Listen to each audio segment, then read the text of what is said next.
Hey guys, Lolio here. So BlizzCon 2014 has come to an end. I did a recap on day 1, so I figured I might as well cover the stuff from day 2 as well. So first off, there was another Overwatch panel, discussing the origins of the idea and how they developed a lot of the characters. I find it pretty interesting that a lot of the guys who work on Overwatch also worked on Vanilla and BC era WoW as well. So we've got guys like Chris Metzen, of course, Bill Petras, who was the original WoW art director and is now the art director on Overwatch, Jeffrey Chamberlain, who worked on the cinematic and also did the Wrathgate, or not the Wrathgate, he did the Wrath of the Lich King CGI cinematic, and of course Jeffrey Kaplan, who was one of the lead designers on WoW back in the day and was really responsible for a lot of its early success. And most of these guys had also been working on Titan before it was cancelled. And actually, there's a lot of talk right now about how Overwatch is essentially Titan. And even Chris Metzen said in the first panel yesterday that it was somewhat of a spiritual successor to Titan. The rumors say that Titan was originally intended to be kind of this MMO FPS with a lot of RPG elements, and that it would be set in kind of a futuristic Earth setting, much like Overwatch, and have a lot of story elements. And according to these rumors, when Titan was cancelled roughly a year and a half ago, and they started working on Overwatch, Overwatch was kind of formed by taking bits of the universe that Titan had and a lot of the gameplay of it, but scaling it down, like scaling it back dramatically. Instead of being an MMO, it turned into like a team-based shooter, and it sounds pretty plausible to me. If the MMO aspects of the game weren't working very well, like if the MMO stuff was just not coming together, but if the multiplayer shooter stuff was good, it would make sense to kind of split it off and make it its own thing. Probably the most interesting part of the Overwatch panel was the Q&A. They mentioned that there's going to be more diverse heroes in terms of like gender, ethnicity, and body types, and that's become a pretty big deal in gaming lately, diversity overall, and so I think that mentioning that is kind of important to a lot of people. Another question was that since Overwatch is a Blizzard IP, people were wondering if the characters in Overwatch would end up in Heroes of the Storm. And the answer to that was basically, eventually, if the game ends up being popular, which makes sense. It's probably not going to happen until after Overwatch comes out, so we still have a while before we see guys like Tracer or Winston in Heroes. The last and most important question was where someone compared it to Team Fortress 2.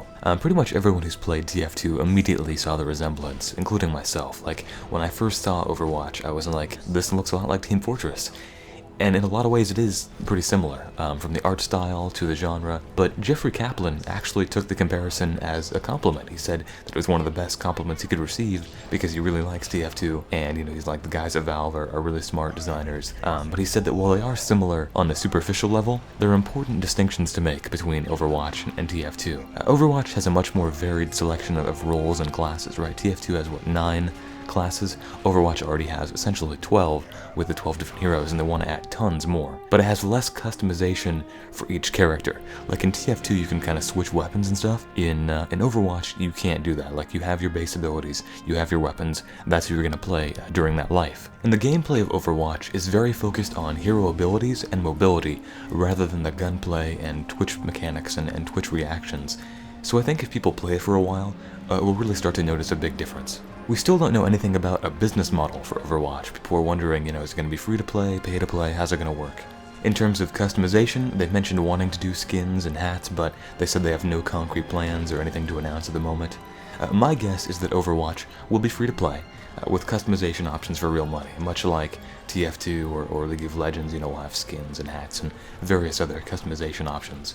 Free-to-play is a huge market right now, and I feel like if they tried to release Overwatch as like a $60 game, it might not fail because Blizzard has a huge audience and there are people who will buy anything Blizzard puts out, but it wouldn't get anywhere near the audience or the traction that they're looking for. In WoW news, there were a couple of panels, but none of them really revealed anything new. The Q&A had a few nice tidbits though. Tri-Spec, which was data mined over a year ago, is still not planned in the future, but apparently if a lot of people want it, they'll consider adding it. Obviously, they have a few reasons for not having it already, mainly in terms of player identity, like, hey guys, I play a Holy and Shadow Priest, not a Discipline one, instead of just, I play a Priest. And I get that, like I get how there is some value in that, but I kind of feel like the convenience might outweigh that at this point. Like, it's been a long time, and maybe it's time to just let everyone play whatever they want. They talked about adding guild garrisons or housing of some sort, saying that they'll discuss it for the future, but it's obviously not coming in Warlords. I think the main reason that they did it individually for Warlords was, one, to test the system, to just get everything to work for an individual character, kind of like a proof of concept to see if it would work out. But also to kind of give content to everyone. instead of just guild masters, because right now I think that a guild garrison or house or whatever, it could be really awesome, but it'd have to be carefully implemented to keep it from just being content for the GM, right? Everyone would have to feel like they could actually contribute, because I think in the past some guild content in other games has ended up being just content for the GM, and I don't think that's really, it ends up not being a great experience for everyone. The one bit of future content they talked about was really kind of a non-answer. So the red shirt guy asked about Farallon, basically where Netherstorm is on Outland.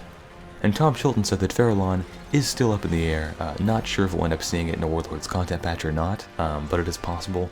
It was on the map originally when they first announced Warlords, because they definitely intended to get it in as a content patch, but now with the whole, we might only get 2 tiers, or, you know, we don't really know what their patch cycle is going to look like for Warlords, and apparently they don't either, which is a little bit unsettling that they don't really know yet, but I guess we'll see.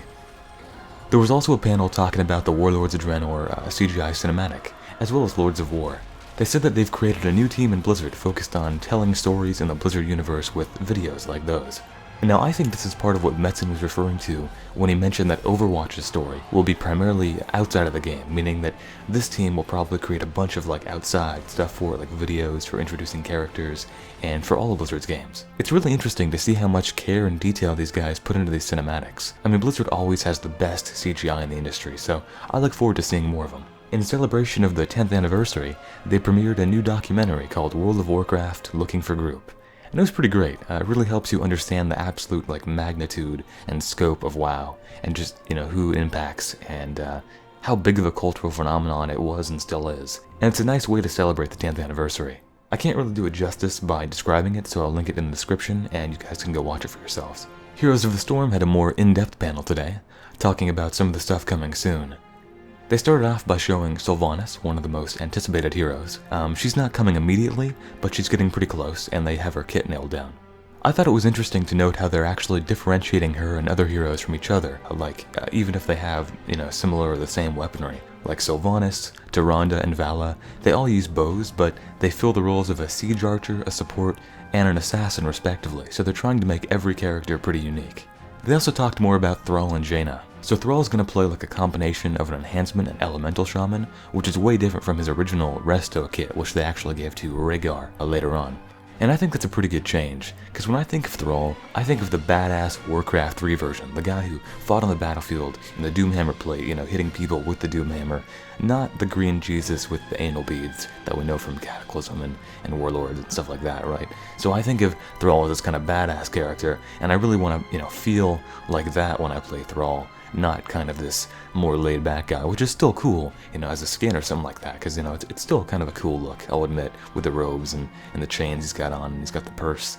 But I prefer the old school Thrall. As for Jaina, she's been pushed more into the Frost Mage direction, having no fire or arcane abilities at all, which I think is a little bit interesting, because Jaina has always had like the water elemental, like ever since Warcraft 3, so she always leaned more towards Frost, although I believe she did have some arcane and fire abilities in various incarnations. But I think when I think of Jaina now at this point, due to like Mists of Pandaria and Hearthstone, I think more of her, I think of her more as a Frost Mage than any other type of mage. So I think it's good, and it definitely differentiates her from other mages, right? It allows them to add like a fire mage later on, or an arcane mage, without really stepping on Jaina's niche or her ability space. Perhaps the most interesting addition to Heroes is the Lost Vikings. These guys had their own series of games back in the day, and it's pretty cool to see them represented here, because right now every other hero is obviously from Warcraft, StarCraft, or Diablo, but these guys are totally different, and I think that's pretty cool. And Blizzard went into detail on how you can like split them up and do all sorts of cool things, because it's really like 3 heroes in one, which is a very kind of unique and interesting mechanic.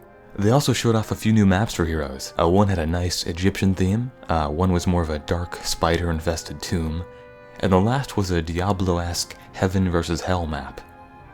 The coolest thing about all these maps is that they're redoing all the minions, all the structures like the towers and stuff, and all the mercenaries to have unique art that's really like, it really matches everything. It forms like a cohesive whole, right? It adds a ton of immersion and detail to the game. And now I just wish that all the older maps had that stuff too.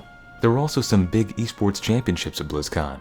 We had Hearthstone, WoW Arena, and StarCraft 2 World Finals, along with the Heroes of the Storm exhibition series. I think it's really awesome how Blizzard is really getting into esports right now. I mean, WoW could have been huge back in the day, like WoW arenas could have been really popular, but Blizzard didn't really invest in PvP back in BC and Wrath like they're doing now, and the esports scene has really grown a lot since then. I mean, due to games like League of Legends and Dota 2. You know, basically every game except Diablo that Blizzard makes, including Overwatch, has competitive PvP, and they're really trying to make esports out of all of them, which I really admire. I think it's a really good idea.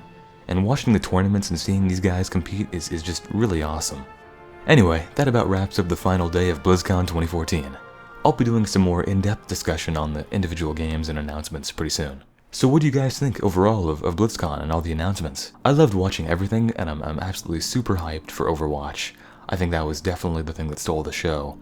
I'm also really interested in the Heroes of the Storm stuff. I was hoping for a bit more info on WoW.